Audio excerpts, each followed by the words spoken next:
Demon Emperor Chapter 663. Nagpapatuloy.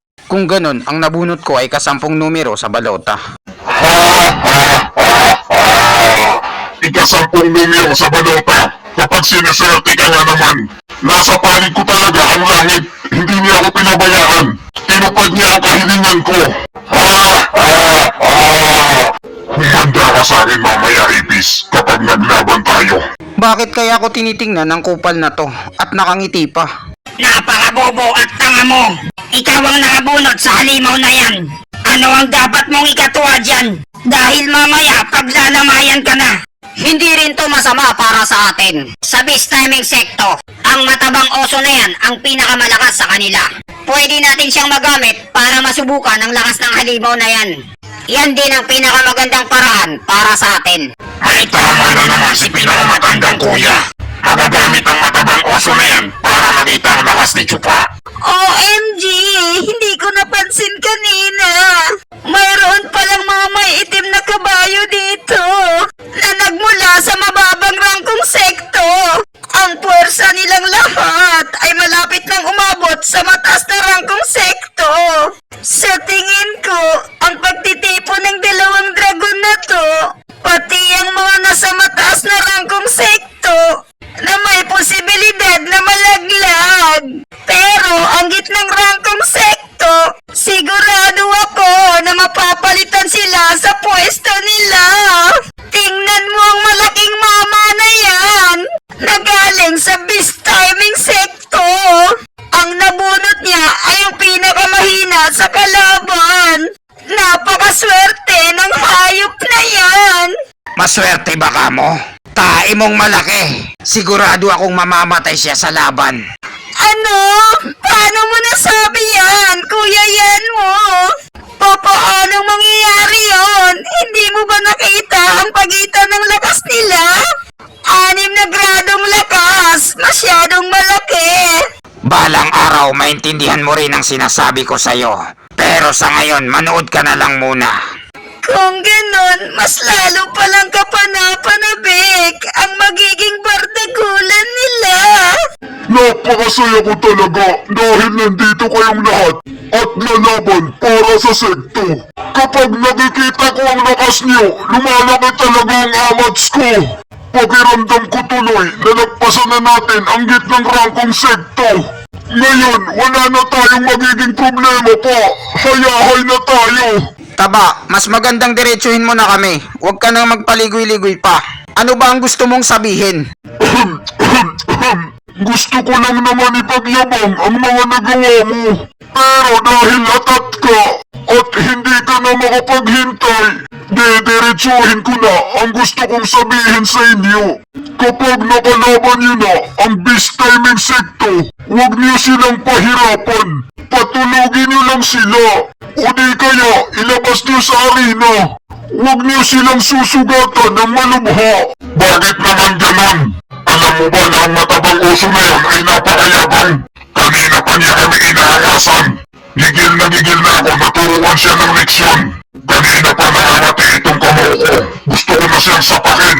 Tapos bigla mo na nagsasabihin sa amin na huwag silang pahirapan. Hindi naman sa naawa ko sa kanila. Ang tawag dito ay strategy. Wala ka kasing utak kaya hindi mo ito maintindihan. Ang pagtitipo ng dalawang dragon ay binabase ito sa puntos. Kapag nanalo ka, 2 puntos. Kapag tabla, 1 puntos. Kapag naman natalo ka, 1 puntos. Kapag sinaktan natin sila, ang kasunod na makakalaban nila ay ang Mystical Heaven Secto. At sila ang magikinabang nito. At kilala niyo naman ang mga ugali nila. Kumpara sa kalaban natin ngayon na mayayabang. Sila ay mga walang utang na loob at mga traidor. Mas lalong nakakagalit ang mga katulad nila. Tama ka sa sinabi mo, Taba. Ayoko rin sa kanila. Lalong-lalo ka na, Chupa. Itigil mo na yung pagiging babaero mo. Baka magulo pa ang mga plano natin. Ang kalaban mo ay ang pinakamalakas nilang mandirigma. Huwag mo siyang pagurin masyado. Huwag mo siyang babalian ng buto. O di kaya mapatay. Dahil kung hindi, parang binigyan mo na rin ng puntos ang Mystical Heaven Secto. Huwag kang mag-alala, Taba. Alam ko ang ginagawa ko. Hindi na ako bata. At saka sa taglay na lakas ng baby ko may love so sweet, kayang-kaya niyang palagan ang matabang oso na yan. Kaya magiging ayos lang ang lahat. Hindi ko na kailangan mangamba.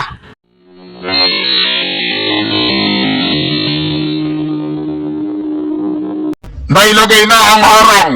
Ang magkabilang kupunan, pumwesto na kayo sa inyong mga posisyon. Kung ganon, ako na ang maunang lalaban dahil ako ang number 1 sa balota. Tangina, napakalaki ng kalaban ko at napakalakas niya pa. Ano, Kupal? Nakahanda ka na ba na mabugbog? Anong gagawin ko? Wala akong maisip na paraan para talunin siya. Tanda, ito na ata ang katapusan ko. Pwede bang sumuko na lang ako? Kalokohan yung sinasabi mo. Walang ganon, pre. Ang pagtitipon ng 2 dragon ay nakabase sa puntos. Kapag natalo mo siya, 2 puntos tayo. Kapag naman nagtabla kayo, 1 puntos lang. Pero kapag natalo ka sa kanya, lagot ka sa akin, kokotongan kita. Dahil wala tayong puntos. Kapag sumuko ka naman, mas lalo tayong matatalo. Dahil babawasan nila tayo ng 2 puntos. Naintindihan mo ba ako, Kupal? Tangina, ang paligsahan na ito ay ginawa nila para pahirapan kaming mamatay. Bakit hindi pwedeng sumuko? Hihintay na lang ba namin ang aming kamatayan? Ganon ba yun? Sige na, simulan niyo na ang laban. Magbardagulan na kayo. Susubukan kong magmakaawa sa kanya. Baka sakaling maawa siya sa akin. Naintindihan na kita, Kupal. Magaling ang ginawa mo. Kaya naman, hahayaan kitang mabuhay. Gagamitan lang kita ng hangin na galing sa katawan ko. Umalis ka na sa aking harapan. Grabe, napakalakas ng hangin niya sa katawan. Tumilapon ako palabas ng entablado. Sa unang laban, ang Demon Semen Secto ang nanalo. Maraming salamat sa iyo, Idol, dahil binuhay mo pa ako. Tatanawin ko tong malaking utang na loob. Salamat talaga. Magsisimula na ang ikalawang laban. Ang mga mag-aaral sa magkabilang sekto, nalalahok, umakyat na dito sa arena. Huwag mo masyadong pahirapan ang makakalaban mo. Depende yan sa performance niya kung masisiyahan ako. Ang ikalawang laban, simulan niyo na ang bardagulan. Nagmamakaawa ko sa'yo, pinakamagandang bayani sa balat ng lupa. Huwag mo akong papatayin. Marami pa akong pangarap sa buhay. Gusto ko pang makapag-asawa. Anong klaseng drama to? Nakakahiya ang ipinapakita nila sa madlang people. Nakakawala ng dangal, wala na silang apelido na may pagmamalaki. Hindi na rin masama ang performance mo. Buti alam mo kung saan ka lulugar. Sige, umalis ka na rito para makapag-asawa ka na. Kailangan lang ng konting tulak para makalabas ka sa arena. Sa wakas, nakaligtas ako sa matinding panganib. Nakakahiya kang Kupal ka! Aha, nasuka ako ng dugo. Hindi na to kaya ng puso ko itong mga nangyayari. Nakakatawang mga mag-aral ng Bistaming Sector. Teka lang muna. Parang hindi magandang pakiramdam ko dito. Hindi maaari to. Tama kaya ang hinala ko. Ang Demon Semen Secto ay niloko nila kami. Mga scammer talaga sila. Dahil may masama silang binabalak sa amin. At dito nagtatapos ang chapter 663. Maraming salamat po sa panunood nyo. Mag-subscribe para laging updated sa buhay ni Chupa.